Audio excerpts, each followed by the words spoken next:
before passing to Chris, just a few preliminary comments, and just to reinforce, of course, that RFA's core purpose is to enrich life in Auckland by engaging people in the arts, the environment, sport and events.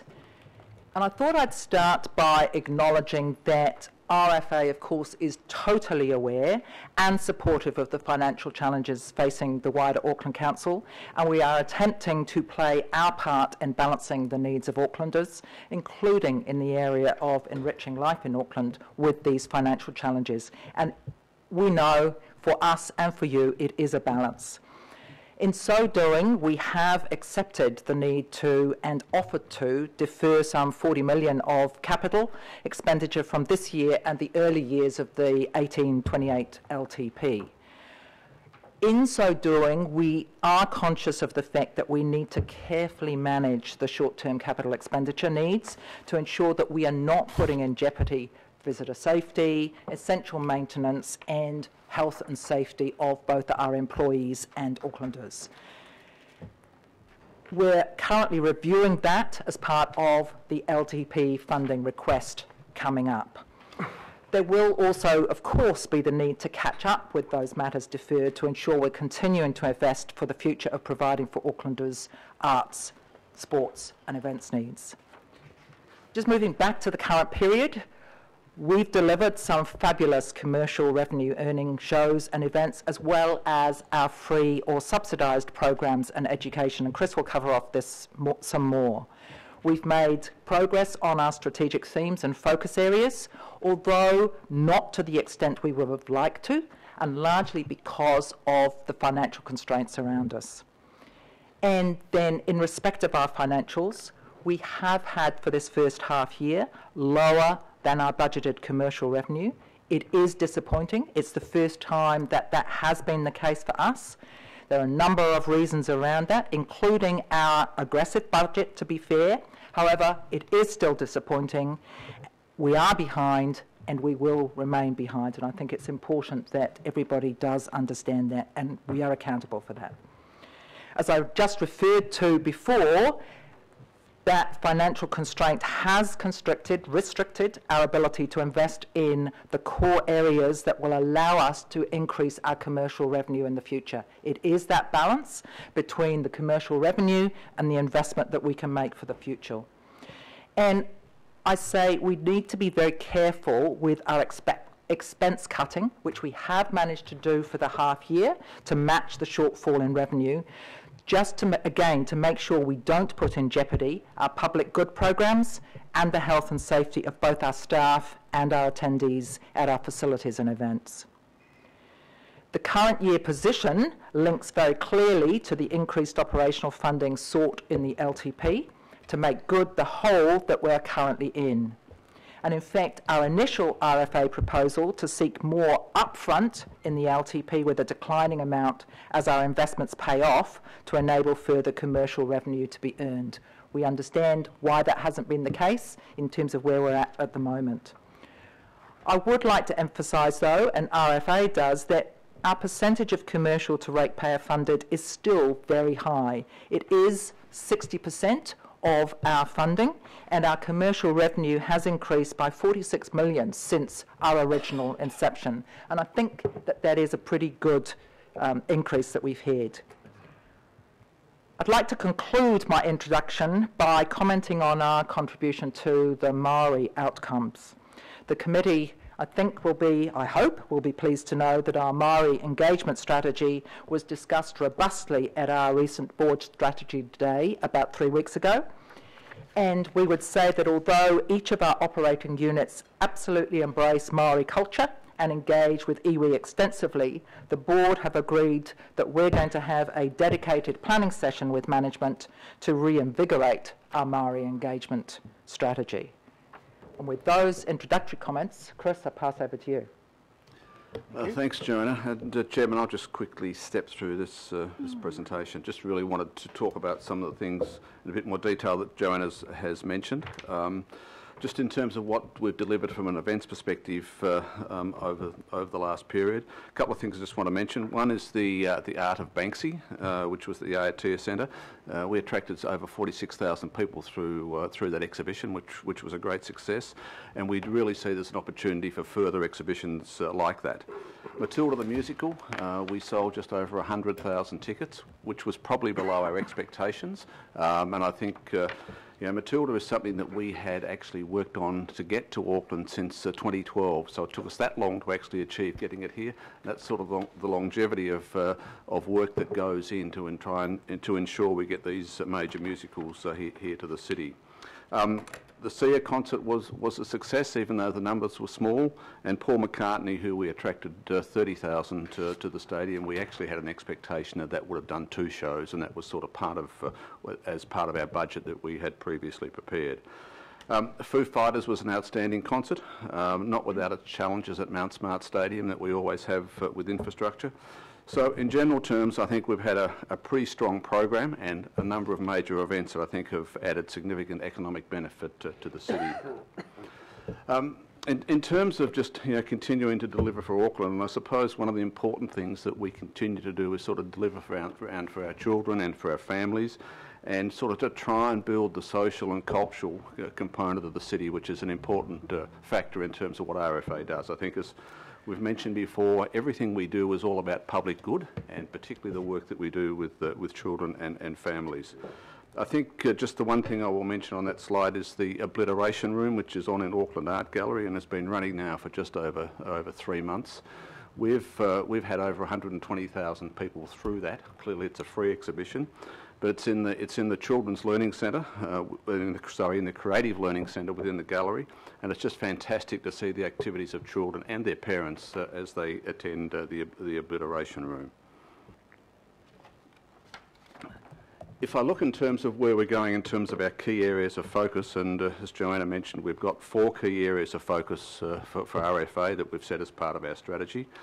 First, around sort of how we optimise our sector networks, and we've spent a lot of time trying to reinvigorate Queen's Wharf, both the Shed 10 and the Cloud, and we're actually now getting some regular activity through there. Both of these facilities needed some maintenance, and we're gradually sort of lifting the standard just to ensure that these are venues that can be used on a regular basis. I'm really keen on the Cultural Heritage Review, and I know it's about to start. We see that as just an important factor in developing the cultural sector even further, and we think that the review hopefully will lead to an outcome that will demonstrate just the real value of the cultural sector to Auckland and the benefit that can be done by that sector working closer together. We're doing some further work on our venue development strategy, which really started in 2015, and some of the things that we have done around that are sort of around the Warriors at Mount Smart for a further 10 years, the investment in hybrid turf that we've made at QBE, and we're about to look at how we can actually bring forward some development around high performance at QBE, working with the private sector and the education sector. In terms of our venues and services, we're about to commence a project of weather tightness around the Aotea Centre and an internal refurbishment. I think Council is aware that we will actually be closing the Aotea Centre for a period from October this year through to March next year, so we can complete an internal refurbishment. Again, this is something that's been talked about for some time, and we're getting a lot of feedback from our customers about sort of that venue being tired and the need to sort of upgrade that, which is part of the process that we do. The real challenge that we've got with it is to making sure that we've got a window when we can actually close it, we can host our events elsewhere, and we can ensure that we don't lose a lot of revenue by having that centre closed for a period. We're also commencing our detailed design for Aotea Studios, which is a project to sort of further enhance the Aotea Centre and clearly provide a future home for the APO and for other artists that can actually depend on studios like that to continue to grow their business.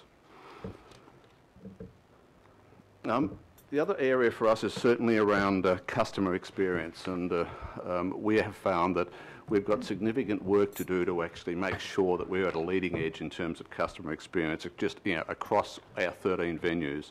We touch about 4 million customers a year, and we do get significant feedback in terms of the state of our venues, the quality of our venues, and just about the experience. Get very positive feedback in terms of the shows that we have and the events that we have, but people focus on some of the things, whether it's the seating, whether it's the parking, whether it's the F&B, and these are things that we're trying to work through to make sure that we can make that customer experience better. We've just upgraded all our websites. We're now selling tickets online, and recently we've just sold over $1 million worth of tickets online at the zoo, which has just been something that we weren't able to do previously. And we're looking at the opportunities to sort of cross-sell between the businesses so that, again, we can try and continue to grow our commercial revenue and just enhance the opportunity and the customer experience for the people of Auckland. We're also looking at our sustainability initiatives. The zoo has just become carbon zero, and I'm very keen to see if we can ensure that the rest of the RFA venues become carbon zero, and we're looking at how we use that as a way of sort of demonstrating a competitive advantage for our venues. The fact, how our water usage, our power usage, and all those sort of things that continue to make sure that we've got a sustainable network of venues. We have commenced the international visitor charge at Auckland Art Gallery. That commenced in January. We went through a significant phase of just getting to understand what that would need, the impact on our visitors, and so far that's working pretty well. And I think there's an understanding from international visitors that when they come to something like the Art Gallery that a charge is to be paid and expected. And of course, one of the other things that we've got in terms of now having some longevity at Mount Smart, an opportunity to be back in the market, which we are, to obtain naming rights for that area. There hasn't been any naming rights for Mount Smart since the early 2000s. We're confident that we'll be able to achieve that over the next short term. So, how are we tracking? I think, as Joanna mentioned, we are in a pretty volatile commercial environment. We know that every year when we sit down and put our budget together, we don't have a lot of certainty around the level of our budget, and we work through that on an annual basis. We set ourselves a very aggressive target this year of sort of 21% growth in our commercial revenue, and we have struggled to achieve that in a few areas. I think the slide just picks up a couple of those areas around the zoo, around conventions, and around the concerts that we've planned. Concerts are a good example. We set ourselves a target of 12. We've only been able to achieve 10, and again, that's a significant impact on our budget. And we've also had some sort of lower attendance at major international shows, and I think that's a challenge, for the city, that when there are a large number of events across the city, the share of wallet is sort of spread in a less effective way across the major international shows. Philanthropic environment for the Auckland Art Gallery has been a bit slower than we had thought. We'll continue to work on that, working with the Gallery Foundation to try and see how we can build that level of funding that supports the gallery further. Joanna touched on our operational results, and the areas of pressure are around sort of Auckland stadiums and Auckland Zoo. Auckland Live, for instance, was looking like it would probably achieve budget. Then we've lost a show that was coming here because of some concerns about the brand damage that had been done to that show by some accusations made against the actor out of Melbourne. So that's sort of the sort of thing that happens occasionally when we think we're tracking well to budget, we lose a show, or we don't get the support that's needed to make it happen. We're currently running at about 2.1 million behind budget, and we expect we'll be unfavourable to our operational budget of about $3 million for this year. We are looking at every opportunity to try and improve that, to make sure that we can try and reduce that forecast back to a better number. But that's currently where the numbers are looking from our perspective. From a staffing perspective, and our staff numbers at the end of December have risen slightly on June, and I guess the issue for us is that these staff numbers are at a point in time, and our staff numbers do fluctuate just depending on what is happening across our venues. And at the end of December, we had 2 additional things happening which had increased our staff numbers around Bug Lab at the Zoo and the Art of Banksy exhibition. I think the important part is that even though our revenue is down for the year, our actual staff costs to date are also we're sitting below budget. Look, we've just done a waterfall chart there just to show where we sit. As you can see that our revenue's down from commercial events, from stadium events, from zoo admissions, sponsorships, and our repairs are down. The positives are that our staff costs are down, our cost of sales are down, which would sit alongside the reduction in our commercial revenue and our other expenditure. But it's still demonstrating the fact that our operational EBIT to budget is currently sitting at about 2.1 million, negative to budget. From a capital program, we've got a number of different projects underway. We still have the ongoing challenges of costs and time and actually getting contractors to do the work. The capital program for us is quite a significant part of the business as we're going through a bigger capital program than we've probably ever done before as an organisation. We've got, as Joanna mentioned, we expect that this year we'll be deferring some of our capital, which we've done as part of the LTP process, but we expect to deliver a capital program of about $53 million for the balance of this year. And of the current full year budget of 65, we've got about 75% of that contracted, which the majority sits around the Aotea Centre refurbishment issue and the work that's going on at Auckland Zoo. So from an LTP consideration, again, I think we've touched on the fact that we've significantly increased our external revenue since 2012. We've made significant savings to council since 2012, and that figure sort of sits at about $46 million, compounded over the 7 years, which I think is a significant achievement for the RFA. We're looking at continuing to look how we can reduce our operational costs. We're looking now at our business model just to see, as you know, we operate as 5 businesses, just what the commonality of services across the businesses and how we can further reduce our operational costs from a business model. That's got the benefits of also providing, I think, a more consistent customer experience, but also giving our staff greater opportunities to grow within the organisation. We've integrated the management and ownership of Queen's Wharf and in the process with New Zealand Maritime Museum, and we are coming to council on the 20th, Sir Don and the Chair of Maritime to talk more about the integration of New Zealand Maritime. We're seeking additional operation funding this year for Auckland Art Gallery, I think, which most of the council would be aware about, and some health and safety requirements of property maintenance. We still, I guess, have a concern from a maintenance perspective that we are sort of falling behind in terms of our customer-facing venues.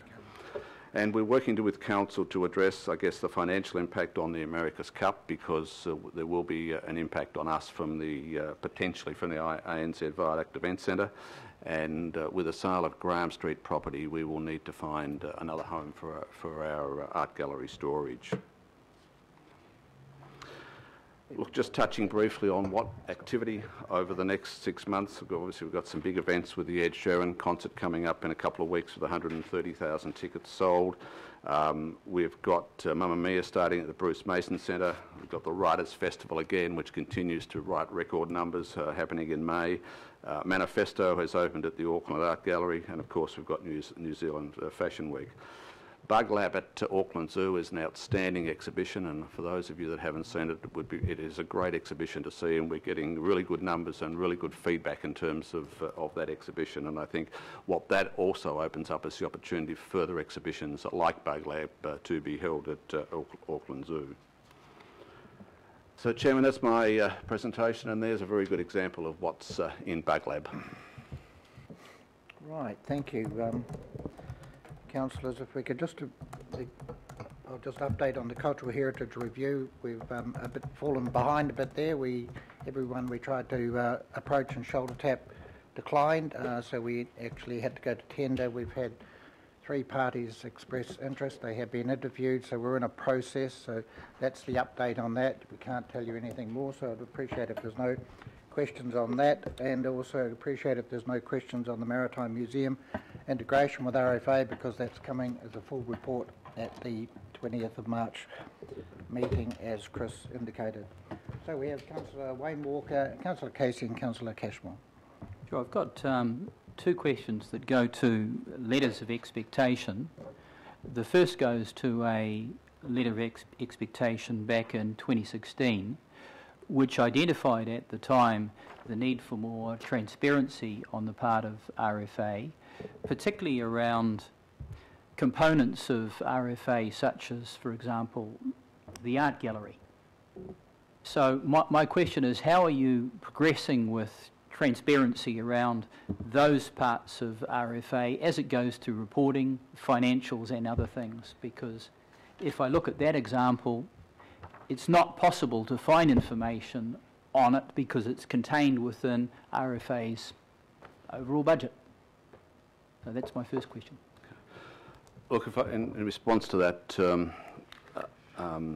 we're certainly happy to make information available on that, but I would also say that we are trying to operate RFA almost as one business, because I can see benefits in that from a council perspective, and that's what I mentioned in terms of the business model, that if we can share services across the various parts of the organisation. And a good example is that Banksy was an Auckland Live exhibition, but it was supported by staff from the gallery. So that's the sort of thing that we're trying to do to make sure that we deliver things in the most effective way that we can.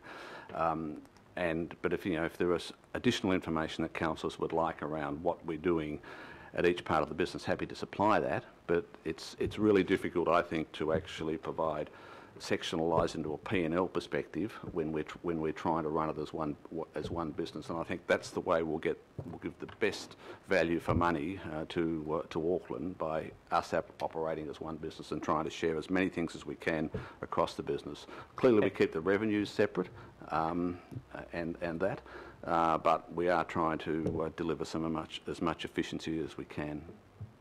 Okay, through you, Mr. Chair, I guess the concern that I would raise around that is that it is possible for an Aucklander to get separated information around the museum, around MOTAT, around a range of facilities that Aucklanders have a significant amount of ownership over, and in respect of the art gallery, the community has significant ownership in respect of collections, philanthropy, volunteer hours, a range of things. These are not entities that are easily treated as totally RFA. Now, I go back to that letter of expectation. If we're making a change around letters of expectation, then I think that's a matter for this council to address. But that was certainly the expectation that I had at the time when that letter of expectation came up. The other matter around letter of expectation is the more current letter of expectation, particularly as it goes to the hold on the stadium strategy, and I think one of the critical parts of that is around the investment in Western Springs Stadium, and I have a huge concern. I've written to RFA around this, around the investment that appears to be coming up that goes to the tender process, and I don't doubt that we're looking at a significant amount of money there in investment in RFA in that stadium, which is at odds with that letter of expectation. Well, to you, Councillor, I would say it's not at odds with the letter of expectation, because the money that we are spending there at the moment as part of this procurement process is for urgent renewals. It's a sum of $12 million. We've made it very clear that as part of that procurement process that any future spending is dependent on funding and approval. As part of that procurement process, we have indicated of what the long-term intent is that we would like to see happen at Western Springs. But this amount of money that's being spent it's $12 million, and it's to cover some urgent renewals. The challenge that we have at venues like Western Springs, that if we don't actually spend money on renewals, we won't be attracting events there. Each of our stadiums present a number of significant risks to us, and we need to keep spending money at them if we're going to continue to run events there. And that's exactly what we're doing at Western Springs. So this is money on toilets, it's money on change rooms. I'm not sure if you looked at the change rooms at Ponsonby Rugby Club, but we bring events into there and we're putting people into facilities which are extremely old and decrepit. We need to upgrade those if we're going to actually attract events to this city. We fully understand that we are not going to do a full development at Western Springs until we have approval and funding to do so. But we need to set a vision in terms of what we're going to do at a venue like Western Springs, which is what we've done. But as I said clearly, we are spending money on renewals only. And they are urgent renewals. Okay, so just a further question in respect of that. Your asset management plans, are they going to be available? I think our 2015 asset management plans are on the council website. We're finalising the next lot at the moment, and they will be completed by the board in June, and they will then become publicly available. And the last question, Mr. Chair, just goes to the future of Speedway at Western Springs. I guess the background of that is, my understanding is there aren't issues around consenting, that is resource consenting in terms of noise and the like. It's a family event. It doesn't cause the sorts of problems that some other events have, and it generates a huge amount of economic activity, certainly as compared to many other events. So I'm asking around the future of Speedway at Western Springs, because that is of concern to a significant number of Aucklanders. So we have, the board's made the decision that the lease for Speedway will come to an end in March of 2019. We receive approximately $150,000 a year from Speedway, and our costs associated with that are about $500,000. As you know, it operates under an order from the Environment Court, and we've been working with Speedway for some time now about how they can actually grow their sport by moving to another venue. And I think Council will recall that we talked about it going to Collindale Park. Speedway Springs Promotions didn't support that, and then they approached us about moving Speedway to Waikaraka. Remembering that, and they entered into discussions with stock cars who operate at Waikaraka. The unitary plan has set up Waikaraka as a motorsport park. Western Springs is designated as a stadium under that plan. So we, after that, the fact that Speedway and stock cars had entered into an MOU, we then did some detailed design work around what could be done at Waikaraka for it to be the home of, I guess, a motorsport park for Speedway and stock cars. Opportunity to run 35 events a year, which would give them a significant opportunity to grow their sport. Speedway have now pulled back from that MOU, and we've been continuing our discussions with stock cars and the local board about the opportunity to further develop. But from a Western Springs perspective, that lease will come to an end in March 2019. Perhaps through you, Mr. Chairman, if I can just add a couple of comments, that the board is constantly considering the stadium strategy, if you like, and particularly around Western Springs, and have clearly discussed and debated the RFP that has gone out and the work that, as Chris referred to, needs to be done, and the board is certainly satisfied that the work needs to be done in order to effectively attract anything to Western Springs in terms of that base renewals, and leaves optionality for the future. So it is not setting a platform that says the only route that can go is a full development of Western Springs. It is creating that optionality, and the board has had that debate at great length and are, from a board perspective, satisfied that the approach that we have taken is the most cost-effective approach to ensure that we're getting current revenue in Western Springs but not precluding anything into the future. Thank you. Very clear. Thank you. Councillor Casey. Just a couple of questions on your report. First of all, I was a wee bit concerned at the reduction in community event days at the stadia. Looks like we're a victim of our own success by encouraging more commercial events, we're actually effectively cutting our community days back to as much as 1/3 at the moment. Can you just comment about that? And which stadia does it really affect most? Through you, Chairman, that has mainly been at Mount Smart. Our community event days at QBE are increasing with our new hybrid field. So, look, it's something we're conscious of and just trying to work through to get that balance right. The opportunity will happen with what we're doing at Western Springs to be able to have some more community event days there as well. But I guess we're always conscious of that balance and trying to make sure that we can get that mix right. But it's often is challenging when we get commercial events coming out of this as well. So do you think you'll get that right by the end of the year? Yes, I mean that's our aim is to try and make sure that we can do both, and that's just trying to get that balance right. My second was, there was mention in the text of a constrained art exhibition programme at the gallery. Can you just comment more on that? Does that mean we're doing less, or we're doing none, or we're doing... I think one of the challenges with the gallery, Councillor, has just been the fact that there's been funding to actually do some of these exhibitions.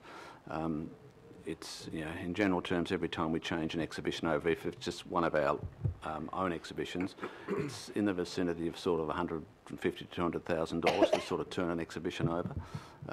We'd like to actually put more exhibitions into the gallery, but funding is sort of, to date, has sort of constrained using the gallery to its maximum. So hopefully, if we can work through this LTP process, it'll give us an opportunity to do more exhibitions than we currently have done. How many outside exhibitions are there planned for this coming year? Sorry, I missed that. How many outside exhibitions, paid exhibitions, are planned for this coming year? Is it less than normal, or is it the same? I think in terms of paid exhibitions, we've done two this year, and we'll probably aim to do 2 to 3 next year as well. So we're keeping up the... Yeah. My third question, you mentioned last time you were here, your concerns about the living wage. You've had some time for it to bed in. Have you got any comment to make? Are your staff happier now that they're well paid, better paid? Oh, absolutely. I mean, we're very supportive of the living wage. The challenge for us was around the budget aspect and that. So yes, I mean, we're working through that. Well. And my final question is utterly predictable, but you mentioned the correction to the elephant acquisition budget, but everything's been very quiet about this poor elephant who's the centre of a court case in Sri Lanka. Would you like to update the Council on what's happening? I don't think I've got any further update. Our feedback out of Sri Lanka is it's still before the courts, and I don't think there's I'm not aware of anything else over and above that at the moment. Thank you. We look forward to an update when it happens, if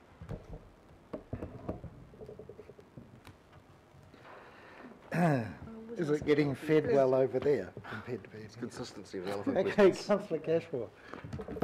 Oh, thanks, Mr. Chair. Just two very quick ones. The drop in the marketing budget, 28%, is that going to affect next year's OPEX? It's possible. I mean, we're trying to make sure that we keep our marketing as strong as we can, but we're also trying to manage our cost. As I said, if you look at something like Matilda, it takes us a long time to get these events to happen.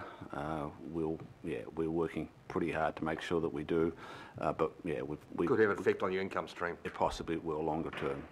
Yeah, okay. The other thing is that the America's Cup. Have you quantified the cost potentially to your stadium income? We're in the process of doing that. As we understand at the moment, there's probably about a five month gap for the Viaduct Event Centre. We're just working through that exercise, and yeah, we'll quantify that as part of the costs. Right. Thanks, Chris. Could I just ask a supplementary on that particular question? What's the annual income on average for the Viaduct Events Centre?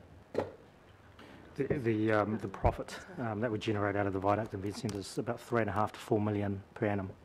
That's clear profit. Yeah, that's clear profit. Okay, thank you. Per annum. Yeah. Right, councillors, we are running 35 minutes behind schedule. We have 5 councillors: Watson, Darby, Cooper, Hills, and Simpson. So what's half of that? Okay. Thanks, Mr. Chair. Just firstly, congratulations to RFA on the continued success of Mount Smart for concerts and also particularly for rugby league. I think I heard some old-time league guys saying that game with Tonga in England was the best I'd ever seen at Mount Smart in terms of it just electrifying. So just as well we head on to Mount Smart, they have such a superb facility. Just, Chris, just following up with Councillor Walker with that, that request for proposal document that went out with for Western Springs, what sort of response has there been to that from the market? I think we haven't completed the process as yet, but from what I understand, a pretty positive response from the market. Okay. Just in terms of the proposal that went out, last time you were in here, you were talking about, perhaps $60 million plus capacity 2030. What was reported in the paper seems to be quite a divergence from that concept for Western Springs for cricket, both in cost and in capacity. One of the things that we are working through is, and clearly once these renewals, is that we then need to really decide that if we're going to go to the next phase of development, how that's done. And I guess that's work that we've still got to do. Any development of Western Springs would be phased. I think when we talked before, the ultimate development may cost this, but it would be anything that we would do would be a phased development over a number of years. Okay, so that would just get it to a certain stage. I mean, it's like anything, councillor, that you could make a decision to spend lots of money and build something, or you could build something that just suits what's needed at the point in time, and that's what we're looking at the moment. Okay, thanks. And my final question just really goes to the letter of expectation. RFA doesn't regard that as an action then, like that's not something that's actually being done with an end goal in mind. So we just go to the letter of expectation. It talks about no specific actions. You don't look upon that as going out for proposal and I guess soliciting a sense of expectation is not regarded as breaching that letter of expectation in any way. I suppose we've interpreted the letter of expectation certainly to understand clearly the constraints the council is under, but also that we do need to continue to plan in terms of what things could look like for the future, and that's the work that I think it's important that we continue to do, because the city cannot. I think we know we've got stadiums that are not fit for purpose. We know we've got capacity that's underutilised, and longer term we need to address the issue. But understanding that in terms of the financial capacity of the city to do so, and that's what we've been trying to do, to try and indicate that we think this is what the future could look like, but we know it's got a number of steps to get there. Councillor Darby.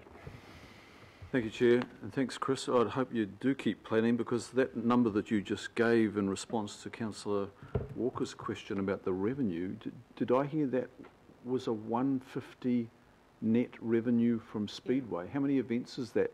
And you said that has got $500,000 in costs.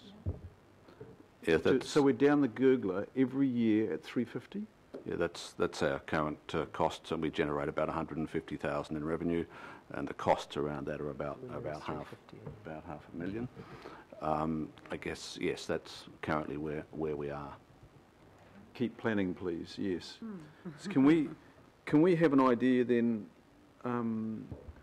What estimate of revenue could you extract with other users at Western Springs? Have you cast your mind in that direction?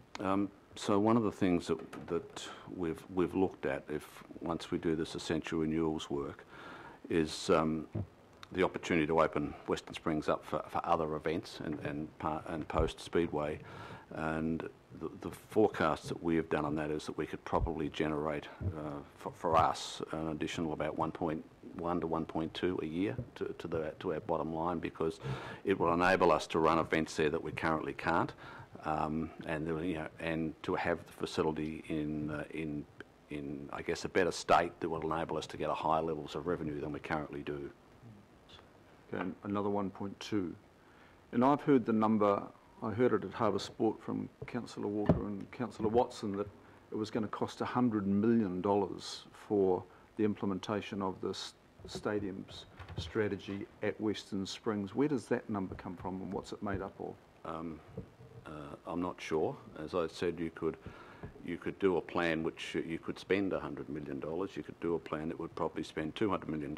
We're not planning anything like that. We think that, and again, these numbers are very preliminary and very early, that we could probably have cricket being international, developed as an international facility for probably in the vicinity of sort of 25 to 30 million over and above. What was reported? So, So there is no foundation to the number $100 million. I'm just not sure where 100 million came from. Thank you. Same figure that was needed to fix Mount Smart, if you recall, Councillor. Councillors. Yep. Any further questions? Thank you. Councillor Darby, no? Okay, Councillor Cooper. One of the questions I've had is around, there's a resource consent for Speedway, isn't it, at Western Springs? Does that have a time limit on it? Beyond, say, the current lease? Do you know, or is that an opening? I thought those sorts of things lasted about 5 years, I'm not sure. Because that would also, I mean, I don't know, but I mean, if there is one, that would also limit it, because with a new unitary plan, and I mean, you probably can't answer this, but that would, to me, would seem that then it wouldn't be possibly a permitted activity beyond, since the change. Just something, maybe it's something we can come back around, because it would be quite interesting to know that if we, you know, not to go too crazy about having it stay there if it can't possibly get another resource consent, given the change in the entry plan. I mean, I don't have any other questions, but I do really value you coming to report to us, and I do actually trust the figures that you tell us and the great work that you're doing, because when you look at the percentages that you are earning, though you might be a little bit disappointed at the moment, things go up and down, you know, you're basically trying to wash your own face, and what you do ask from us is quite small compared to a lot of other CCOs. So I really value that, and the fact that you are, the board and management are willing to keep being flexible and keep looking and developing strategies. So I hope that you don't keep getting beaten up from a strategy that was developed way before both of your times and is not valid anymore. You've got something different, because I'm a bit tired of hearing about that old one. You know, we've done that one. So anyway, all the best. Thank you. Thank you. Councillor Hills. Oh, yeah, thanks. Yeah, just a few comments and questions. Just once again, yeah, I can't believe the diverse amount of things you do across the portfolio. So thank you very much for that, and it definitely helps keep the city alive and kicking and interesting. With the zoo, so we've had 2 years of really bad weather. Is it possible you'll start to forecast slightly lower in the future because of, you know, maybe the weather is just changing, as we know, and you're going to get more of these rainy summers, and it, you know, it might just be coincidence of 2 years in a row, but it's quite significant amounts of rain during the weekends, which has caused dramatic drops. You know, people just don't turn up to an outdoor space in the thousands like they would with the rain. So that's one question: are you going to forecast a bit lower?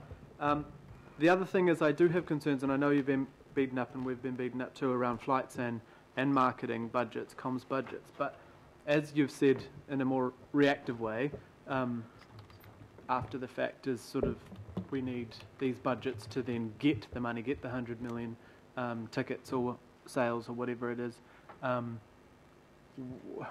Is there a risk, is that part of your risk register, reducing the flights and marketing of getting the bigger concerts and getting the bigger exhibitions and different things? And what are you looking at contingency for what might tip the balance the other way? Oh, I might deal with that one first. I mean, yes, I think it's we're always I guess we're always looking at how much we spend on marketing, because, you know, we're in a very competitive environment, particularly from both a theatre and a stadiums aspect, because generally most of these events will come through Australia and come through the East Coast. And from a stadium perspective now, we've got significant new investment in stadiums in South Australia and Western Australia.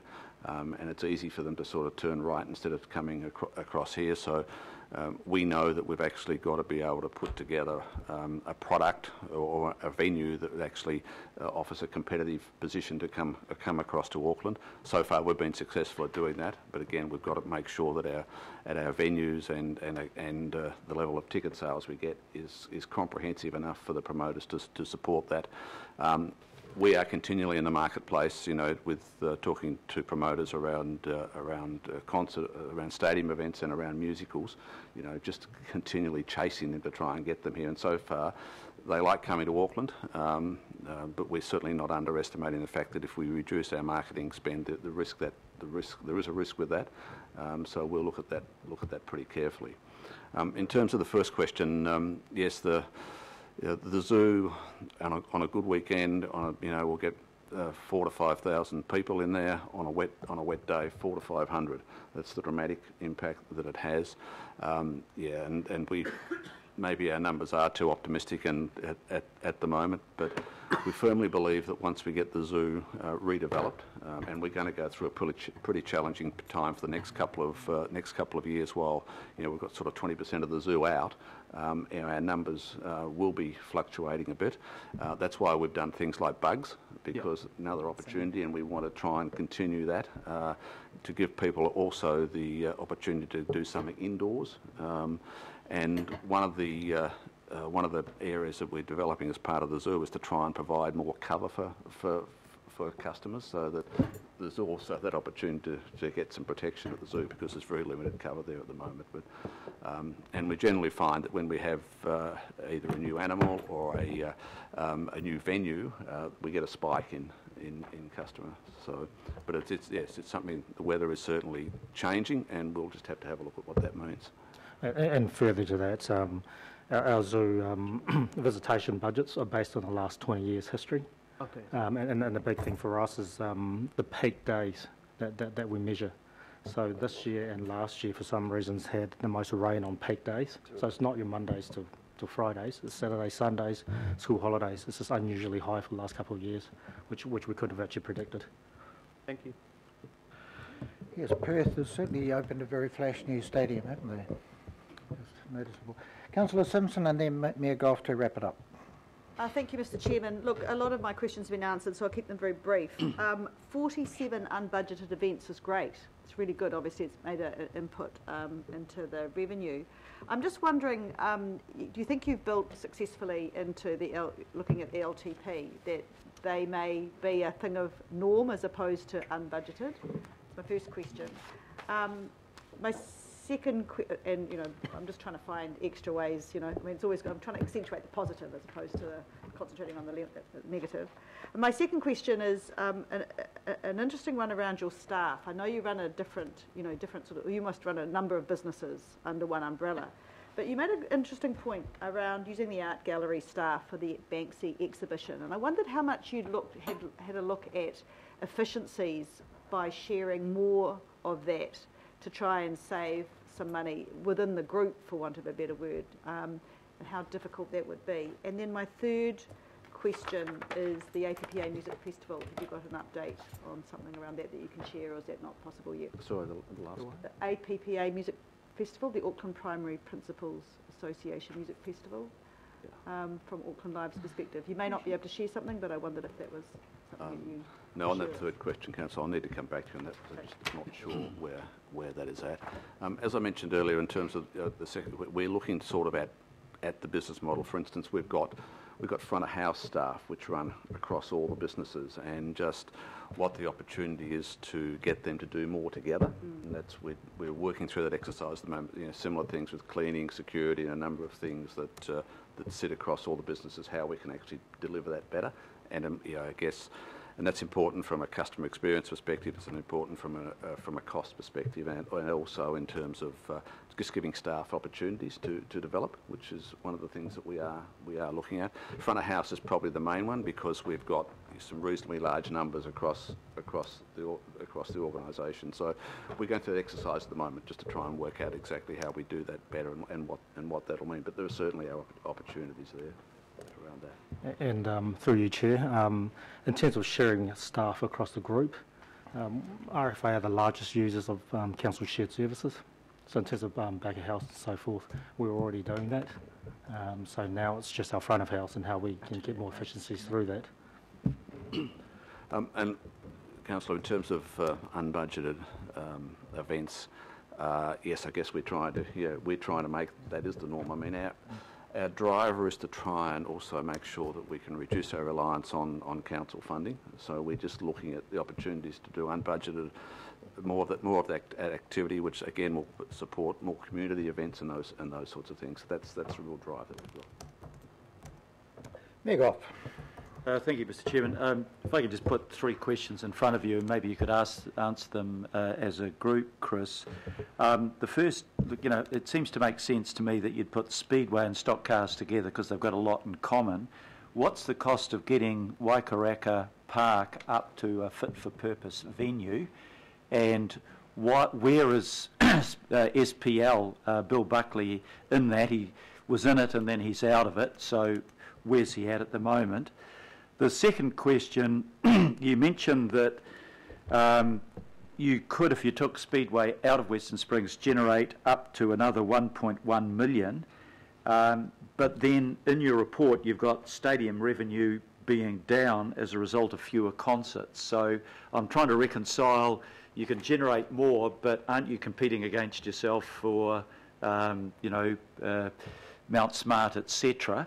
And the third and last question, international cricket, you mentioned the figures 25 to 30 million. That's to a certain point of development, I take. What point of development would that take you to? And secondly, what revenue do you get out of international cricket? I presume it's broadcasting because 5-day cricket, you could fill 10 buses with the number of people that'll be in the crowd at any particular point in time. First of all, just the questions on Waikaraka. We estimate that it's somewhere between 5 and 10 million that would need to be spent at Waikaraka. If Council will recall, I think at one stage going back, there was 5 million allocated to when there was discussion about Speedway going to Mount Smart, and the intent was that that would be matched by Springs Promotions. So we think the overall cost is somewhere between 5 and 10 for that to happen. Clearly, there's a track there and those sorts of things. The infrastructure is pretty poor. We've actually been lending stock cars some temporary infrastructure, so they've got our stands in there because the current stand's condemned, etc. So that's sort of the number that we think would need to be spent. It would give us an opportunity to actually generate additional income, more income than we do now because of the number of events that would be run there over that time. As far as West Springs Promotions, I know we're just a little bit unclear, and that's something we're going to have to work through to try and. I mean, we still firmly believe that that's the best outcome for them and the best outcome for the city to have that motorsport park operating as effectively as it can. In terms of Western Springs, if we were to spend that, if that money was to be spent and approved for there, we would have an international cricket facility that would be obviously an oval, lighting, players' facilities, media facilities that would be suitable from an ICC perspective. And would enable New Zealand cricket to bring more test matches. I mean, it's worth remembering that of the 50-odd test matches played here over the last few years, only 3 have been in Auckland. So, because there hasn't been from New Zealand cricket's perspective, a suitable facility for that to happen. They would also then, of course, play all their T20s and 50-over games there as well, and it would clearly be the home for domestic cricket as well.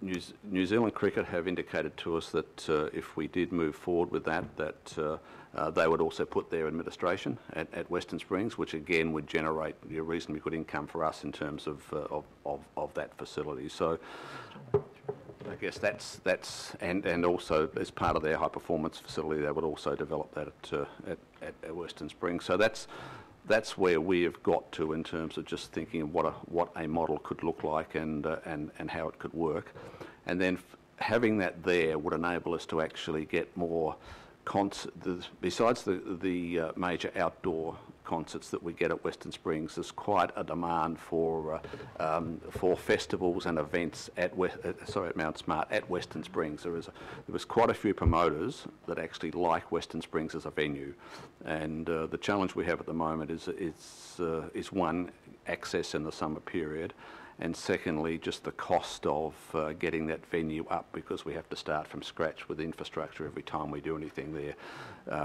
With what we would be doing there would give us a really solid base. The funding of the sort of 25 to 30 million for Western Springs to get the cricket would still involve us utilising a lot of temporary infrastructure, which we've got, and it would cater for a crowd of around 20 to 25,000, which would be very much some tiered seating and just a lot of grassed banks and those sorts of things. And it was the other thing I should mention, of course, it would still remain the home of Ponsonby Rugby Club, and would give them some additional playing fields, and would allow us to also bring Australian rules football here, with who St Kilda Football Club are very keen to play at least 2 home games a year here.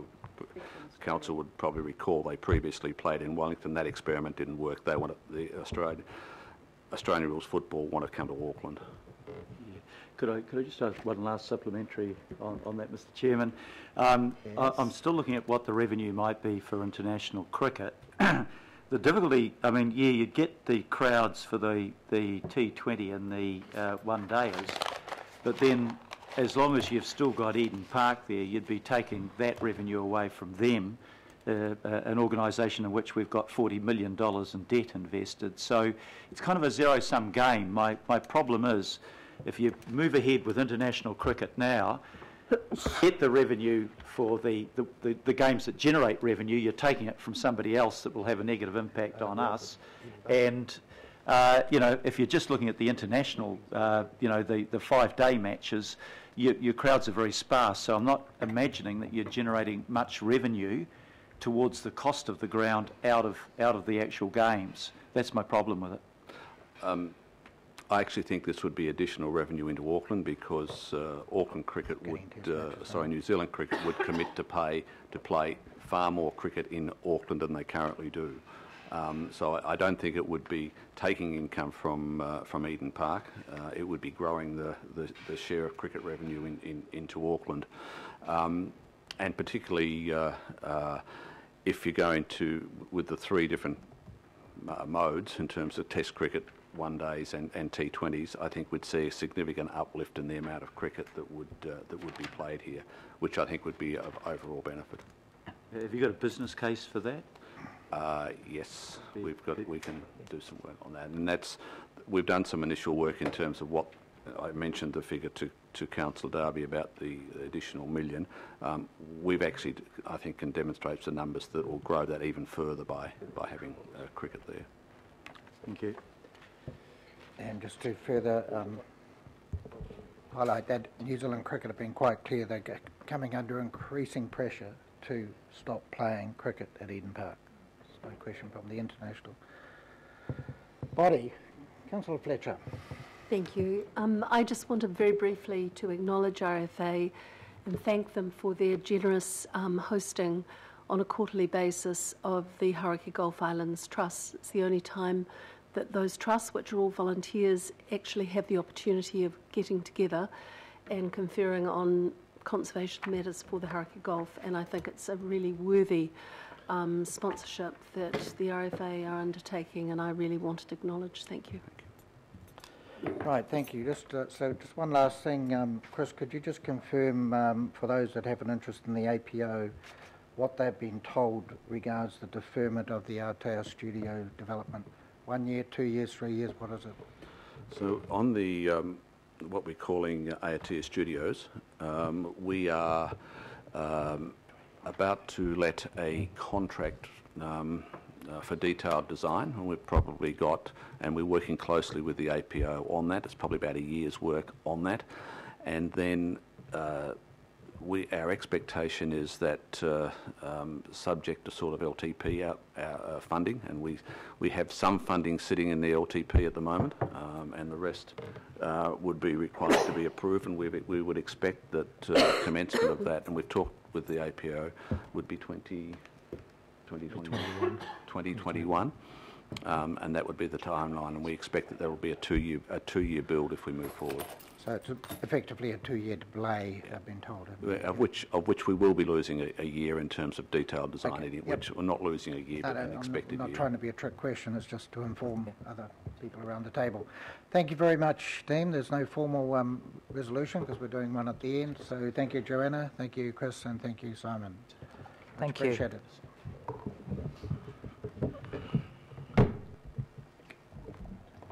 Right, David and Nick, enjoy. Thank you for your patience. And thank you, Panuku, for your even greater patience.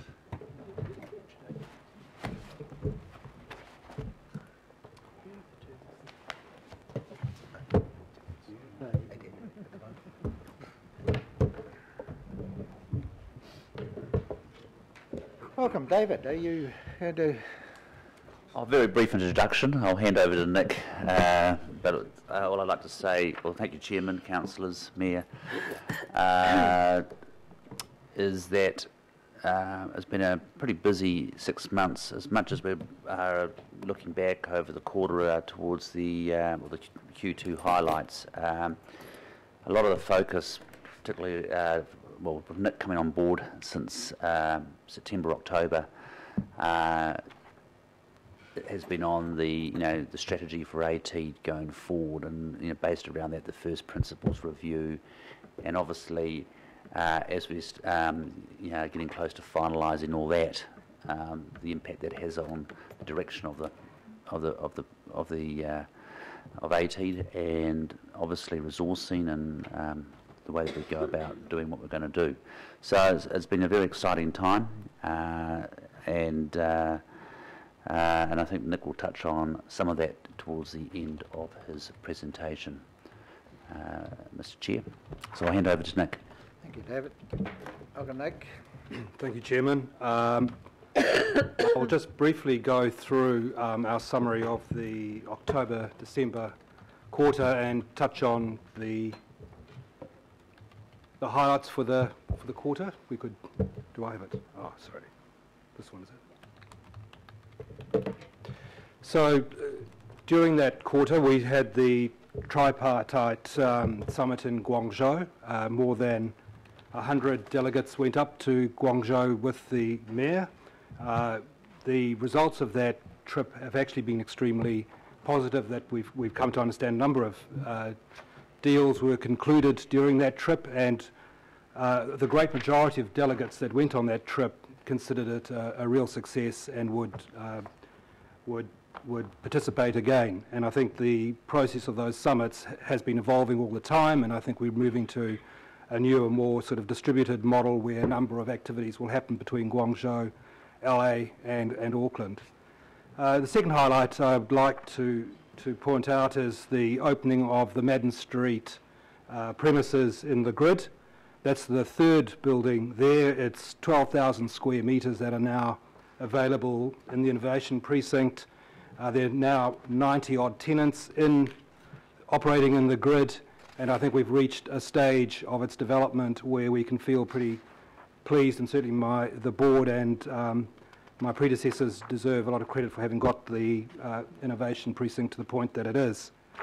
At the same time, we continue to do a lot of work in terms of attraction of foreign direct investment. There have been in that quarter around $50 million of business contributing 50 million GDP to the Auckland economy as best we can assess that.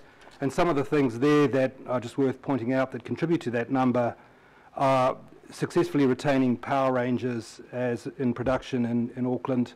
There was 6 months ago a very real risk that they may relocate to Canada as the dollar, the cross exchange rate was increasingly favourable. We did some work with them around an education training support course that helped create and lessen their cost base, and it was enough to tip them over and retain them in Auckland for another year. Also, Telstra are looking to re-enter the market and base themselves down in the grid, and the Chemist Warehouse are looking to enter New Zealand. These are things that we've directly worked hard on attracting to Auckland. And lastly, we were tasked with taking over the Auckland Film Studios. That's been successfully achieved. We're in the process of assessing a RFP for the joint operation of those film studios with the QMU Film Studio, and that model of the two studios being operated collectively has progressed materially in the second quarter. Moving along to, I seem to have missed a slide here. Coming along to the statement of intent, we have 26 KPIs as an organisation. With the work we've done on strategy, we think this is an awful number, but nonetheless, this is business as usual, and we need to deliver against them. Of those 26, 15 are pretty much on track. 7 we won't know until the end of the financial year when they're measured. And there are 2 that we may not meet, and there are 2 that we won't meet. Of the 2 we may not meet, we're reasonably confident that we'll get pretty close. Those are around the attraction of business events to Auckland. There's about $13 million in the pipeline waiting to be confirmed. And then those events that those KPIs that we will not achieve are in many ways have been overtaken by time. Those are visitors to our Auckland NZ website, which really we consider is no longer of great strategic value and have not been promoting it. Coming along to the financials, I don't think that there are any material matters to highlight here in terms of performance to 31 December. Any movements here are largely ones around timing and one adjustment on the carry forward of capital from last year, which means there was a bit of an adjustment. In terms of governance, when I was last here a couple of weeks ago, we talked about ATEED considering its future accommodation. I just want to reinforce a couple of points. One is that the decision to move from our current premises is a substantially value-enhancing one for the council. We not only will gain greater benefits from where we're proposing to move to, but also financially it's far more beneficial. There was quite a bit of comment and concern about the coming back to the council around the capital, and I apologised at the time that we had not better signalled and managed the issue for the council. I just want to reinforce here, and David may like to comment, that the $800,000 makeover really only crystallised at the point at which we had made the decision to move from our current premises. Financially, that is a very good decision to move. However, it meant we crystallised for accounting purposes an $800,000 make-good cost. And also, in terms of seeking capital, that is more than compensated for in the much reduced rental for the new premises. However, I appreciate that in my naivety in early days as a chief executive, I probably could have managed that process a bit better.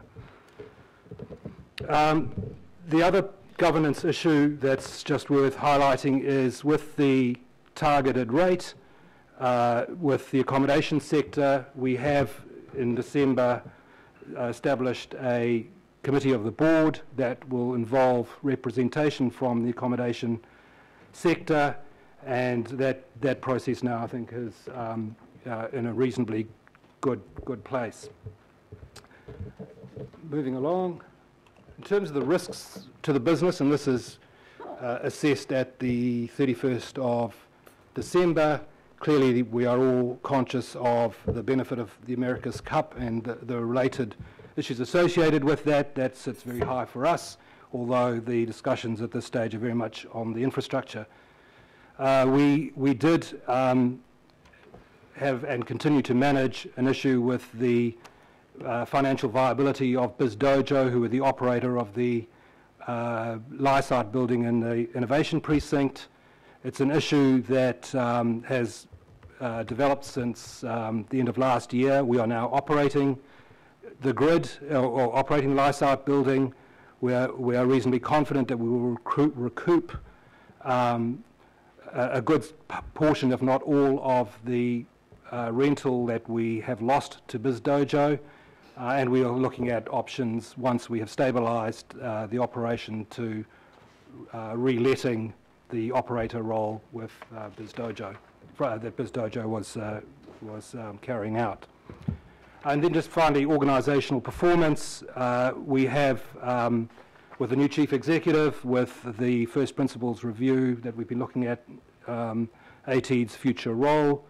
That does create some challenges for the organisation, both in terms of the people that work in the organisation, but also for our stakeholders to understand where we are, what our future is, and I think we are at this stage managing that in a fairly constructive way, and I don't have anything particularly significant to add. Kumeu Film Studios. This again was a risk we were managing and continue to manage, but identified in at the end of December. In the challenge there is that the two sound stages are being built by Mr. Rue, the investor and owner.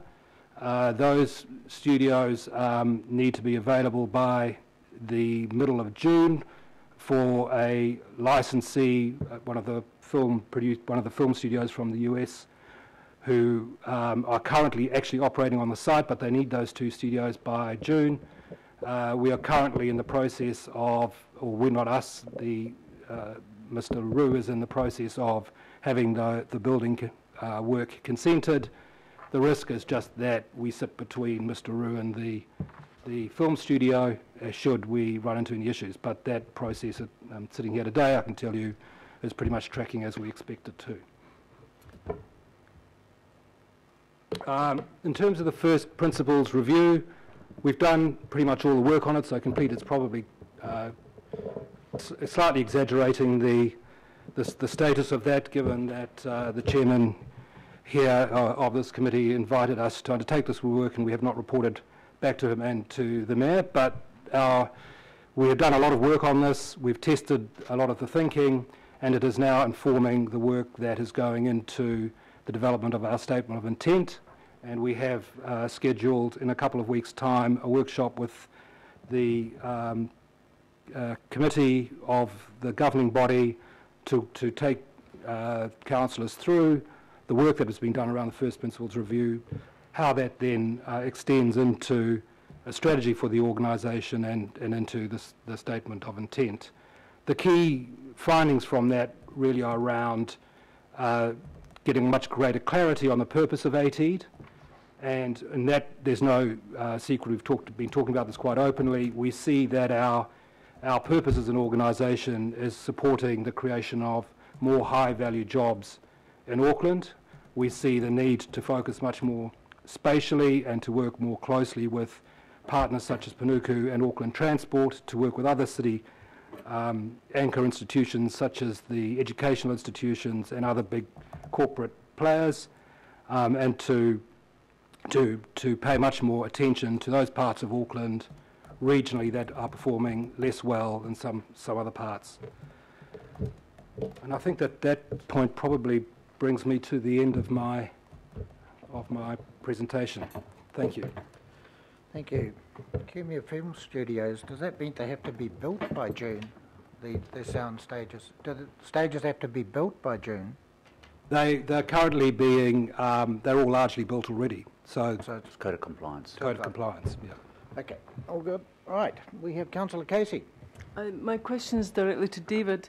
David, I'm disappointed that the first thing you said to us wasn't an apology for sending Nick along to the Finance Committee to ask for more money for budgeted expenditure. And I'm serious about that, it's not a joke. There was nobody here to support him from the board. You weren't there yourself, nor any board member. And so I was seeking this time to ask you specifically about the learnings for your board, and you particularly, with regard to the oversight over the lease ending. And an apology, please. Right, okay. Well, I'm happy to apologise for the oversight. The issue really is, and it's with us at the moment working through from an audit and accounting standpoint, how one recognises those provisions within a lease. In effect, you've got a situation where the base scenario was just a continuation of occupying the building down in where we're currently located. So in effect, there's no make good because you'll continue to operate it. It was only when we started to look at these different options out of value for money exercise to move when this became apparent. So yes, it was a mistake. We're currently going through that review, particularly from an accounting standpoint, and the associated reporting of that and how that comes through into that CapEx, and that's underway at the moment. So yes, it was an oversight, and I apologise. And with regard to what we consider an essential statement in your statement of intent, and that's the no surprises policy, did you as board chair not think it was prudent to let us know well ahead of that meeting? That means the mayor, the deputy mayor and the 20 councillors, that this was coming up. Did nobody point that out to you? That we should maybe flag it? Because you nearly lost the vote. There was, well, I guess there was communication on how one had to. There was a number of options we had. We talked with council on which are the best options to put forward to council to work through this. To be honest, I hadn't realised it would be such a major issue, and that's been perfectly honest. But because at the end of the day, this is, by moving and going to these new premises, is a much better option from a council standpoint in terms of the savings. But so I guess from our standpoint, I didn't understand, and it's a learning, the gravity of the surprise, so I do apologise. So unbudgeted expenditure of that amount, you didn't think that we'd have a concern about? When you look at the overall savings that came with it, to me, it was made sense. Yeah, it made sense to do it. So, you know, we could stay where we are, not report that through to you, but spend a lot more money on rent, which I don't think makes sense. No, I understand that I voted in favour of it, but yeah, just on a point of order, I think we are kind of going we've got enough on a little bit. answers there, Okay. Councillor Casey.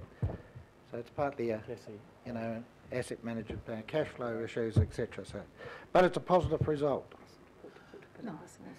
Well, after all that, there's no more questions. Actually, Mr. Chair, Yes, if Councillor you Holmes. will forgive me, I'm just reading, while we were having that long discussion, the Auckland Taxpayers Federation, or whoever they are, and their long list of people who attended the tennis with ATEED, and I have to say, well done. You're doing exactly what we ask you to do. We ask you to go out there, please meet with overseas businesses, please meet with investors, please meet with large businesses, please try and land large slugs of money and large slugs of business back into Auckland to create jobs. So thank you. It's a very comprehensive list of 76 people. Job appreciated. Well done. Thank you. There we are, brickbat and the bouquet. Balance. Any further questions? Right, well, thank you, David, thank you, Nick, thank you, Joy, and that's allowed us to catch up, much appreciated. I didn't think it was such a big thing. I'm going to strategically take a 5-minute break now, rather than wait to the next one, so we're going to have a 5-minute break now, and then that leaves 2 more to present. As I understand, so yes, we're going to have our 5-minute break right now. Two of us have a Southern Hui to get to at some point. Yeah, but I think we'll still have a quorum. I'm just a bit conscious of... We'll leave at 3:30. Just need a break. At 3:20. Who have we got? We've got Panuku and ACIL, is it? ACIL won't take Had to some time. duck in all day, and I PDA had it next. in the downtown car park, and then not downtown, but the civic park, and then I took it back over town. All deserve it. Why are we coming to meetings now going into 5 at night? Doesn't mean that it goes Yeah, I think you're coming on. around left field.